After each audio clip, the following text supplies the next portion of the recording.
ಈ ಹಳೆ ಪ್ರೊಡ್ಯೂಸರ್ಸ್ ಹೋದರೆ ಯಾರು ಅವ್ರಿಗೆ ಡೇಟ್ ಕೊಡಲ್ಲ, ಆ ಥರ ಮನೆ ಹತ್ರ ನಾಯಿ ಬಿಟ್ಬಿಡ್ತಾರೆ. ಆದರೂ ಸಿಂಗಲ್ ಸ್ಕ್ರೀನ್ಗಳೆಲ್ಲ ಮುಚ್ಚೋಗ್ತಾ ಇದ್ದಾವೆ ಅಂತಾರೆ. ಮಾಲ್ಗಳಲ್ಲಿ ಕಮ್ಮಿ ಇದೆ ಫುಟ್ಫಾಲ್ ಅಂತಾರೆ. ₹100 ಕೊಟ್ಟು ನೋಡೋ ಪ್ರೇಕ್ಷಕನಿಗೆ ನೀವು ವೇಸ್ಟ್ ಆಗಿರೋದು ಗೊತ್ತಾಗಲ್ಲ. ಯಾವಾಗಲೂ 1 enemy is better than 1000 friends. ಇವೆಲ್ಲ ಬಂದಮೇಲೆ ಏನಾಗೋಯ್ತು, ನೆಕ್ಸ್ಟ್ ಏನಾಗೋದು, ಎಲ್ಲ ಕನ್ನಡ ಪಿಕ್ಚರ್ ಹಿಂಗೆ ಅಂತ ತೀರ್ಮಾನ ಮಾಡ್ಬಿಟ್ಟು ಫ್ಯಾಷನ್ ಜೊತೆಗೆ ವೃತ್ತಿಯಾಗಿ ತೊಗೊಳ್ಳಿದ್ನ.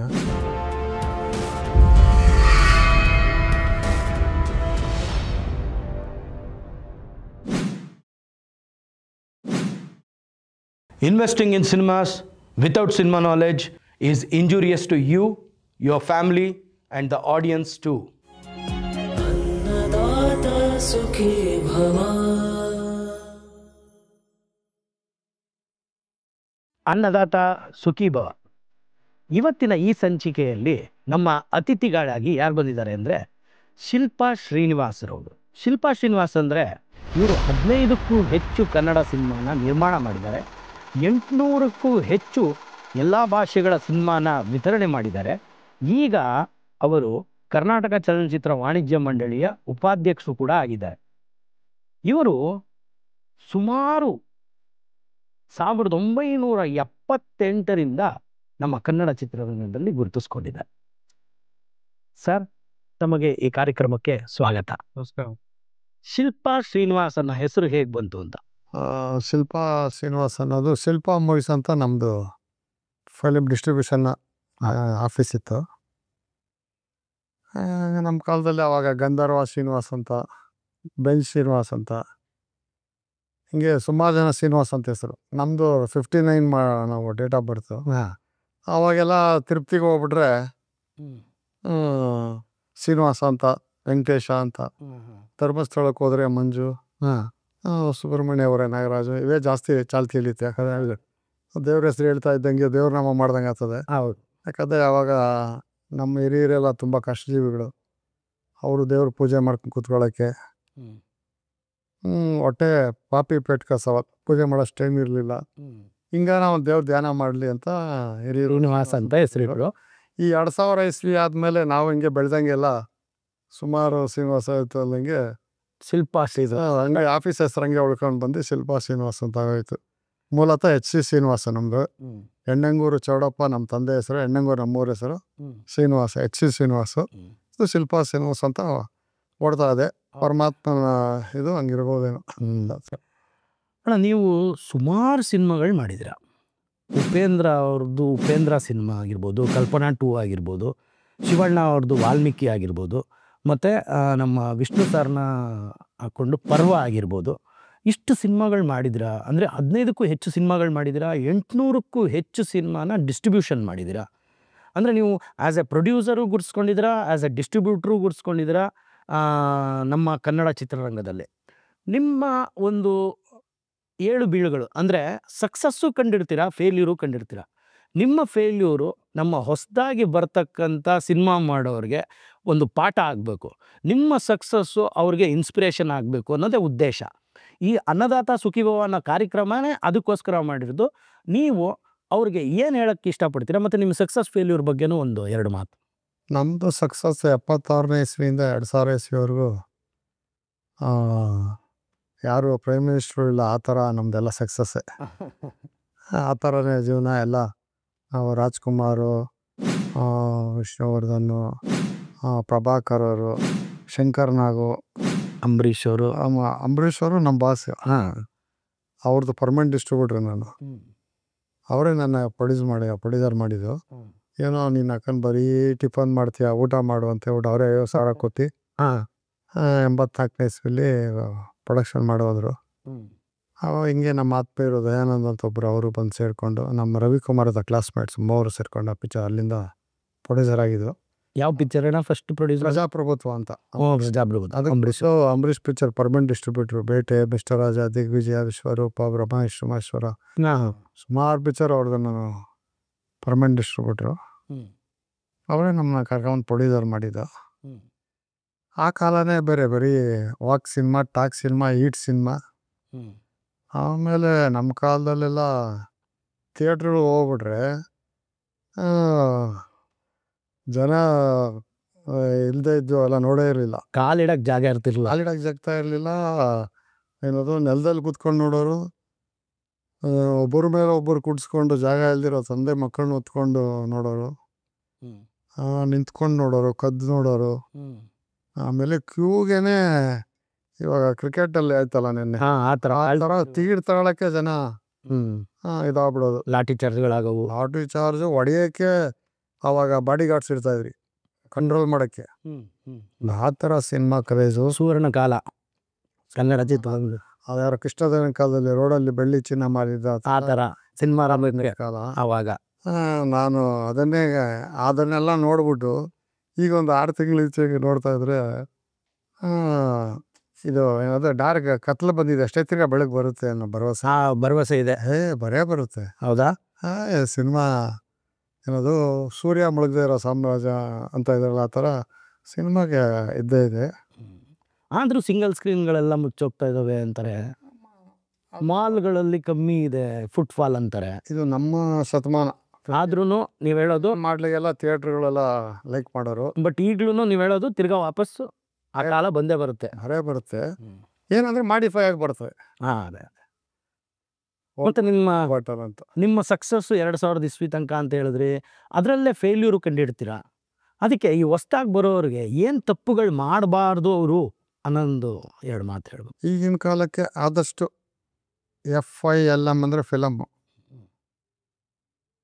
CINEM cinema. ಫಿಲಿಮ್ ಅಂದರೆ M ಜೊತೆಗೆ FIL ಸೇರಿಕೊಂಡು ಫಿಲಿಮ್ ಆಗುತ್ತೆ. ಅದಕ್ಕೆ M ಇಂಪಾರ್ಟೆಂಟ್, ಅದೇ ಟ್ರಂಪ್ ಕಾರ್ಡು. ಅದನ್ನು ಸ್ವಲ್ಪ ಮರ್ಯಾದೆ ಕೊಡಿ ಅದಕ್ಕೆ, ಅದು ನಿಮ್ಮ ಸೇಫ್ ಮಾಡ್ತದೆ. ಅಂದರೆ ನೀವು ಏನು ಉಳಿಸ್ತಿರೋ ಪ್ರೊಡಕ್ಷನ್ ಟೈಮಲ್ಲಿ ಅದೇ ಉಳ್ಕೊಂಡಂಗೆ ಅದರಿಂದ ಲಾಭ ಆಗುತ್ತೆ. ಉಳಿಸೋದೇನು ಬೇಡಪ್ಪ, ಅಳ್ದಿ ತೂಗಿ ಮಾಡಿ ಗಾನ ಮಾಡಿದ್ರೆ ಎಣ್ಸ್ ಮಾಡಬೇಕು. ನಮ್ಮ ಹೀರೋ ಇಷ್ಟಿದ್ದಾರೆ, ನಮ್ಮ ಕತೆ ಇಷ್ಟು ಕೇಳುತ್ತೆ, ಅಷ್ಟೇ ಮಾಡಿ. ಯಾಕಂದರೆ ನೋಡೋ 100 ರೂಪಾಯಿ ಕೊಟ್ಟು ನೋಡೋ ಪ್ರೇಕ್ಷಕನಿಗೆ ನೀವು ವೇಸ್ಟ್ ಆಗಿರೋದು ಗೊತ್ತಾಗಲ್ಲ. ಆಮೇಲೆ ನೀವು ಬಡ್ಡಿ ಕೊಟ್ಟಿರೋದು ಗೊತ್ತಾಗಲ್ಲ, ನೀವು ಲೇಟಾಗಿ ಗೊತ್ತಾಗಲ್ಲ. ಅಲ್ಲಿ ಏನು ಕಾಣುತ್ತೆ ಅದು ಕರೆಕ್ಟಾಗಿ ಇದು ಮಾಡಿದ್ರೆ. ಅಂದರೆ ಎಲ್ಲ ಲೆಕ್ಕಾಚಾರ ಇಟ್ಟುಕೊಂಡು ಅದಕ್ಕೆ ಎಷ್ಟು ಬಜೆಟ್ ಬೇಕೋ ಅಷ್ಟೇ ಬಜೆಟಲ್ಲಿ ಸಿನಿಮಾ ಮಾಡಿ ಅಂತ ಹೇಳ್ತಾ ಇದ್ದೀರಾ. ಹೌದು, ಅಷ್ಟೇ ಹೇಳ್ತಾ ಇದ್ದೀನಿ. ಇದಕ್ಕೆ ಒಂದು ಎಕ್ಸಾಂಪಲ್ ಏನಂದರೆ, ಈಗ ಹೀರೋಗಳಿದ್ದಾರೆ, ಪ್ರಖ್ಯಾತ ಹೀರೋಗಳು. ಈ ಹಳೆ ಪ್ರೊಡ್ಯೂಸರ್ಸ್ ಹೋದರೆ ಯಾರು ಅವ್ರಿಗೆ ಡೇಟ್ ಕೊಡಲ್ಲ, ಆ ಥರ ಮನೆ ಹತ್ರ ನಾಯಿ ಬಿಟ್ಬಿಡ್ತಾರೆ. ಯಾಕಂದರೆ ಅವರು ಕೇಳ್ತಾರೆ, ಏನಕ್ಕೆ ಇದಕ್ಕೆ ಇಷ್ಟು, ಈ ಫಾರಿನ್ ಯಾಕೆ ವೇಸ್ಟ್ ಅಲ್ವಾ, ಸುಮ್ಮನೆ ತುರುಗ್ದಂಗೆ ಆಗ್ತದೆ. ಆಮೇಲೆ ನಮ್ಮದೆಲ್ಲ ಪ್ರೊಡ್ಯೂಸರ್ಸು ನಾವೆಲ್ಲ ಹೆಂಗಂದರೆ, ಕಾಫಿ ಜಾಸ್ತಿನೂ ಸಕ್ಕರೆ ಹಾಕಲ್ಲ, ಯಾಕಂದರೆ ಪಾಯಸ ಆಗ್ಬಿಡುತ್ತೆ. ಕಮ್ಮಿ ಹಾಕಲ್ಲ, ಕಷಾಯ ಆಗ್ಬಿಡುತ್ತೆ. ಎಷ್ಟು ಬೇಕೋ ಅಷ್ಟು ಹಾಕ್ತಾಯಿದ್ರಿ. ಈಗ ಹೆಂಗಂದ್ರೆ ಅವ್ರಿಗೆ ಚಾಯ್ಸ್ ಒಂದು 10 ಥರ ಮಾಡಿ ಅದರ ಬೆಸ್ಟ್ ಆಫ್ 10 ಅಂತ. ನಮ್ಮ ಕಾಲದಲ್ಲೆಲ್ಲ ಒಂದೇ, ಒಂದು ಸ್ಮೂತ್ ಶಾಟ್. ಅವಾಗೆಲ್ಲ ಯಾವ CG ಇಲ್ಲ, ಯಾವುದಿಲ್ಲ, ಕ್ಯಾಮ್ರಾನೇ ಎಲ್ಲ ಅದು. ಆ ಶಾಟು ಹಂಗೆ ಇರೋದು, ಅಷ್ಟೇ ಪರ್ಫೆಕ್ಟು ವರ್ಕ್ಮನ್ಶಿಪ್ ಇತ್ತು. ಈಗೆಲ್ಲ ಟೆಕ್ನಾಲಜಿ ನಂಬ್ಕೊಂಡು ಇದಾಗ್ತಾ ಇದೆ. ಅಂದರೆ ಹೊಸದಾಗಿ ಸಿನಿಮಾ ಮಾಡೋರು ಈಗ ನಿಮ್ಮ ಪ್ರಕಾರ ಸಿನಿಮಾ ಕೈ ಹಾಕ್ಬೋದಾ ಧೈರ್ಯವಾಗಿ? ಸಂತೋಷವಾಗಿ ಹಾಕ್ಬೋದು. ಏನು ಇವಾಗ ಸಿನಿಮಾ ಮಾಡೋದು ನಮ್ಮ ಕಾಲಕ್ಕೋಸ್ಕರ ಈಗ ಭಾರಿ ಇದೆ. ಬಟ್ ಸ್ವಲ್ಪ ಫಾಲೋ ಅಪ್ ಮಾಡಿಕೊಂಡು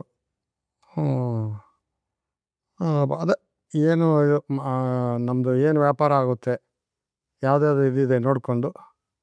ಆಮೇಲೆ ಕೆಲವು ಇಲ್ಲೇನಂದರೆ ಸ್ವಲ್ಪ ಚಾಯ್ಸ್ ಇಟ್ಕೊಬೇಕು. ಒಂದು ಬಡ್ಜೆಟ್ ಒಂದು ಕತೆ ಕೇಳ್ತಿದೆ ಅಂದರೆ, ನಮಗೆ ಆಡಿಯೋಯಿಂದ ಇನ್ಕಮ್ ಇದೆ, OTTಯಿಂದ ಇದೆ, ಸ್ಯಾಟ್ಲೈಟ್ ಇದೆ, ಅದರ್ ಲ್ಯಾಂಗ್ವೇಜ್ ಡಬ್ಬಿಂಗ್ ರೇಟ್ಸ್ ಎಲ್ಲ ಇದೆ, ಪ್ಲಸ್ ಥಿಯೇಟ್ರಿಕಲ್ ಇದೆ. ನಾವು 50% ಮಾತ್ರ ಖರ್ಚು ಮಾಡಬೇಕು. ಬರ್ತದೆಪ್ಪ ಸೇಫ್ಟಿ ನಮಗೆ, ಅಷ್ಟಕ್ಕೆ ನಾವು ಮಾಡಿಕೊಂಡು ಆಮೇಲೆ ಕತೆ ಹೇಳ್ಕೊಂಡು ಹೋಗ್ಬೇಕು. ಆಮೇಲೆ ಇವಾಗ ಮಾಡಿದ್ರು, KGF ಮಾಡಿದ್ರು, ಕಾಂತಾರ ಮಾಡಿದ್ರು, ಅದು ಮಾಡಿಲ್ಲ, ಅದು ಹಂಗಾಗ್ಬಿಡುತ್ತೆ. ನಾವು ಅದೇ ಥರ ಅದು ಮಾಡಿದ್ರೆ ಹೋಗುತ್ತೆ ಅಂತ ತಪ್ಪು ಕಲ್ಪನೆಯಲ್ಲಿ ನಾವು ವೇಸ್ಟ್ ಮಾಡೋದು ಎಲ್ಲ ಮಾಡಬಾರ್ದು. ವೇಸ್ಟ್ ಮಾಡೋದು, ಅನ್ನೆಸೆಸರಿ ಇದು ಮಾಡೋದು, ಅದೊಂದು ಹೊಸ ಎಕ್ಸ್ಪೆರಿಮೆಂಟು. ಈ ದಿನ ರಮ್ಮು ಬ್ರ್ಯಾಂಡಿ ಕುಡಿಯೋರಿಗೆ ಅವ್ನು ಸ್ಕಾಚ್ ಕೊಟ್ಟಾಗಾಯ್ತು, ಕಿಕ್ ಹೊಡಿತು. ಅದು ಹಂಗೆ ಓಕೆ. ಹಬ್ಬದಲ್ಲಿ ಆ ಒಂದು ಸ್ವೀಟ್ ದಿನ ಸ್ವೀಟ್ ತಿಂದರೆ ಆ ಟೇಸ್ಟ್ ಸಿಗೋಲ್ಲ. ಹಬ್ಬದೊಟ್ಟದ ವ್ಯಾಲ್ಯೂ ಹೋಗ್ಬಿಡ್ತದೆ. ಸೊ ಯಾವುದು ಕ್ಲಿಕ್ ಆಗಿರುತ್ತೆ ಅದನ್ನೇ ಕಾಪಿ ಮಾಡ್ಕೊಂಡು ಹೋಗ್ದಲೇ ಹೌದು, ಹೊಸ ಹೊಸ ಕಂಟೆಂಟ್ಗೆ ಹೋಗಿ ಅಂತ ಹೇಳ್ತಾ ಹೊಸ ಇದ್ದಾರೆ. ಹೊಸ ಕಂಟೆಂಟ್ಗೆ ಹೋಗ್ಬೇಕು.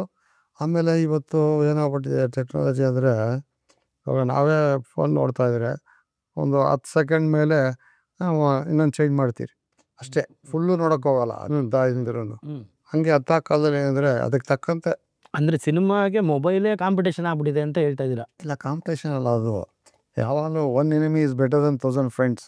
ಹಂಗೆ ಒಬ್ಬ ನಿನಗೆ 1000 ಜನ ಫ್ರೆಂಡ್ಸ್ ಇದ್ದಾರೆ, ಅವ್ರಿಗಿಂತ ಒಬ್ಬ ದುಶ್ಮನ್ ನಿಮಗೆ ಕ್ಲೋಸ್ ಫ್ರೆಂಡ್ ಆಗ್ತಾನೆ. ಯಾಕಂದರೆ ಅವನು ನಿಮ್ಮ ಚಲನವನ್ನು ನೀವೆಲ್ಲೂ ಎಡವಾಗಿ ಬಿಡಲ್ಲ, ಇದಾಗ್ಬಿಡಲ್ಲ. ಅದನ್ನೇ ನೀವು ಚೆನ್ನಾಗಿ ತಗೊಂಡು ಓಕೆ, ಪಾಸಿಟಿವ್ ಸ್ಪಿರಿಟಲ್ಲಿ ತಗೊಳ್ಳೋದು. ಮೀರಿ ಬೆಳೀರಿ ಹಂಗೆ ಅಲ್ವಾ. ನಾವಿನ್ನ ಹಳೆ ಕಾಸ್ತಿಕ ತಿಳ್ಕೊಂಡ್ರೆ ಅದೇ ಕಾಂಪಿಟೇಟಿವ್ ಇದ್ದಾಗ ನೋಡಿ. ನಾನು ಕೆಲವು ಕಡೆ ಗಾಡೀಲಿ ಬರ್ತಾ ಇದ್ದಾಗ ಈ ಟ್ರಾಫಿಕ್ ನೋಡ್ತೀನಿ, ಏನಿದೆ 5 ನಿಮಿಷ ಸಿಗ್ನಲ್ ನಿಂತ್ಕೊಂಡು. ಇವತ್ತೆಲ್ಲ ಯಾರ ಹತ್ರನೂ ಟೈಮ್ ಇಲ್ಲ. ಎಲ್ಲರದ ದುಡ್ಡಿದೆ, ಟೈಮ್ ಮಾತ್ರ ಇಲ್ಲ. ಯಾಕಪ್ಪ ಮಗಳು ಇಲ್ಲೇ ಈ ಥರ ಎಲ್ಲ ಇದ್ದಾರೆ, ಚಂದ್ರಲೋಕೆಲ್ಲ ಓಟ್ ಬರ್ತಾವ್ರೆ ನಾವೆಲ್ಲ. ಸಿಗ್ನಲಲ್ಲಿ ಸ್ಟಾಪ್ ಮಾಡಿದಾಗ ಏನೋ ಯಾವುದೋ ಪ್ರೊಸೆಷನ್ ಏನೋ ಹೋದಾಗ ಅವನು ಯಾಕೆ ಮೇಲೆ ಹೋಗ್ಬಿಟ್ಟು ಪಕ್ಷಿ ಥರ ಯಾಕೆ ಹಾರ್ಕೊಂಡೆ ಬೇರೆ ಕಡೆ ಹೋಗ್ಬಾರ್ದು, ಹೇಳ್ಕೊಂಡು ತಿರ್ಗಾ ಮಾಮೂಲಿಯಾಗಿ ಹೋಗೋದಲ್ಲ.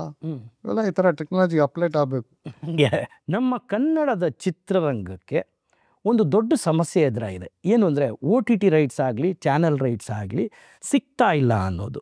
ಇದಕ್ಕೆ ನೀವು ಏನು ಹೇಳ್ತೀರಾ ಸರ್? ಮೊದಲು ನಾವು ಪ್ರೊಡ್ಯೂಸರ್ಸ್ ಯಾಕಂದರೆ ಅದು ಅವರಷ್ಟು ಡಿಪೆಂಡಬಲು, ಅವರಷ್ಟು ಸೋಮಾರಿಗಳು, ಅವರಷ್ಟು ದೊಡ್ಡರು ಯಾರೂ ಇಲ್ಲ ಪ್ರೊಡ್ಯೂಸರ್ಸ್. ಯಾಕಂದರೆ ಅವ್ರೇನು ಮಾಡ್ಬಿಡ್ತಾರೋ, ಒಂದು ಟೈಮ್ ಇತ್ತು, ಆ ಸ್ಯಾಟಲೈಟ್ದು ಸೇಲ್ ಆಗೋದು, ಆ ಬರೋ ದುಡ್ಡಲ್ಲಿ ಪಿಕ್ಚರ್ಗೆ ಹಾಕೋರು ಸ್ವಲ್ಪ. ಅದು ಅದರ್ ಲ್ಯಾಂಗ್ವೇಜ್ ಸೇಲ್ ಆಗೋದು, ಹಿಂದಿ ಸೇಲ್ ಆಗೋದು, ಬರೋ ದುಡ್ಡಲ್ಲಿ ಫಿಲಮ್ಗೆ ಹಾಕೋದು. ಇದು ಡಿಪೆಂಡ್ ಆಗ್ಬಿಡ್ತಾರೆ. ಏನದು ಮನ್ಸಂಖ್ಯೆಗೆ ಅದೇ ಟೆಕ್ನಾಲಜಿ ಕೇಳ್ತಾರೆ. ಈ ಆಫ್ಟರ್ ಇವೆಲ್ಲ ಬಂದಮೇಲೆ ಏನಾಗೋಯ್ತು, ಈ ಅಮೆಝಾನು ಇವೆಲ್ಲ ಬಂದವಲ್ಲ, ಅವರು ಪಿಕ್ಚರ್ ತಗೊಂಡು ಬೆಕ್ಕಿಗೆ ಬಿಸಿ ಹಾಲಿಗ್ದಂಗೆ ಹೊಡಿತು, ಅದರಲ್ಲಿ ಮಿಸ್ಯೂಸು.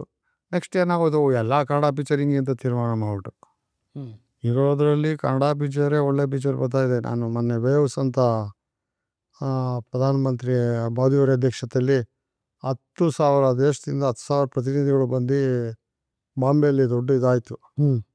ಹೌದು, ವ್ಯವಸಾಯ ಆಯಿತು. ವೇವ್ಸ್ ಅಂತ ದೊಡ್ಡ ಅಧಿವೇಶನ ಆಯಿತು. ಚೇಂಬರಿಂದ ನಾವು, ನಮ್ಮ ಅಧ್ಯಕ್ಷರು, ನಮ್ಮ ಸೆಕ್ರೆಟ್ರಿಗಳು, ನಾಗಣ್ಣ ಡೈರೆಕ್ಟ್ರು ಎಲ್ಲ ಹೋಗಿದ್ರಿ. ನಮ್ಮ ಸಪಾಟಿ ರಂಗಪ್ಪವರು ಎಲ್ಲ ಅಲ್ಲೇ. ಹಂಗೆ ನಮ್ಮ ಇರೋದ್ರಲ್ಲಿ ಸೌತಲ್ಲಿ ಸ್ವಲ್ಪ ಸಿನಿಮಾ ಈ ಥರ ಕಲೆಕ್ಷನ್ನು, ದುಡ್ಡು, ವೀಡಿಯೋ ಇದೆಲ್ಲ ಸೇಫ್ಟಿ ಇರೋದು. ಫಾರಿನಲ್ಲೆಲ್ಲ ಇದೇ ಇಲ್ಲ ಫಿಲಮ್ಗೆ. ಈ ರೆವಿನ್ಯೂನೇ ಇಲ್ಲ ಈಗ ಜಾಸ್ತಿ. ಆಮೇಲೆ ಬಾಲಿವುಡ್, ಹಿಂದಿಲೂ ಅಷ್ಟೇ. ಹಿಂದೂನೇ ನಮ್ಮ ಅದು ಆ ಥರ. ಕರ್ನಾಟಕ ನಾವೇ ಸೌತ್ ಅವರೇ ಪುಣ್ಯವಂತರು. ಹೌದು, ಬಾಲಿವುಡ್ ನೆಲ ಕಚ್ಚಿದೆ ಅಂತ ಹೇಳ್ತಾರೆ. ಸೌತ್ ಫಿಲಮ್ ಇಂಡಸ್ಟ್ರಿನೇ ಸ್ವಲ್ಪ ಮಟ್ಟಿಗೆ ಉಳ್ಕೊಂಡಿರೋದು. ನಮ್ಮ ಕನ್ನಡದಲ್ಲಿ ಏನಾಗಿದೆ ಅಂತಂದರೆ ಗ್ಯಾಪು ಜಾಸ್ತಿ ಆಗ್ತದೆ. ಏನಾಗ್ತದೆ, ಈ ದೊಡ್ಡ ಹೀರೋಗಳು ಒಂದೊಂದು ಹಬ್ಬಕ್ಕೆ ಒಂದೊಂದೆಲ್ಲ ಬಂದಾಗ ಅದ್ರ ಜೊತೆ ಹೂವಿನ ಜೊತೆ ಬೇರೆ ಒಂದು ದೊಡ್ಡ ಹಬ್ಬಕ್ಕೆ ಒಂದು ಪಿಕ್ಚರ್ಗೆ ಬಂದನು, ನೆಕ್ಸ್ಟ್ ಇನ್ನೊಂದು ಪಿಕ್ಚರ್ ಹೋಗೋಕ್ಕೆ ಒಂದು ಪ್ಲಾನ್ ಇದಿರುತ್ತೆ. ಅದು ಆಡ್ತಾ ರಾಗ ಅಂತ ರೂಢಿ. ಒಂದ್ಸರಿ ಹೋಗಿಲ್ವಾ ಅವ್ನು ಅದಕ್ಕೆ ಇದಾಗ್ಬಿಡ್ತಾನೆ. ಹೌದು, ಇವರು ತಂದು ದೊಡ್ಡ ಹೀರೋಗಳು ಇದು ಮಾಡಿ ಬಿಟ್ಟಾಗ ಅದು ಬೇರೆಯವ್ರಿಗೂ ಒಂದು ದಾರಿ ಆಗೋದು. ಯಾವಾಗ ಈ ದೊಡ್ಡ ಹೀರೋಗಳು ಇವೆಲ್ಲ ಬರ್ತಾ ಇಲ್ಲ, ಅವ್ರದ್ದು ಕಮ್ಮಿ ಆಗಿದೆ, ನೋಡೋರು ಆ ಕಡೆ ಡೈವರ್ಟ್ ಆಗೋರೆ. ಹೌದು, ಜನಕ್ಕೆ ಥಿಯೇಟ್ರಿಗೆ ಬರಬೇಕು ಅನ್ನೋ ಮೂಡೇ ಸೆಟ್ ಆಗಲ್ಲ.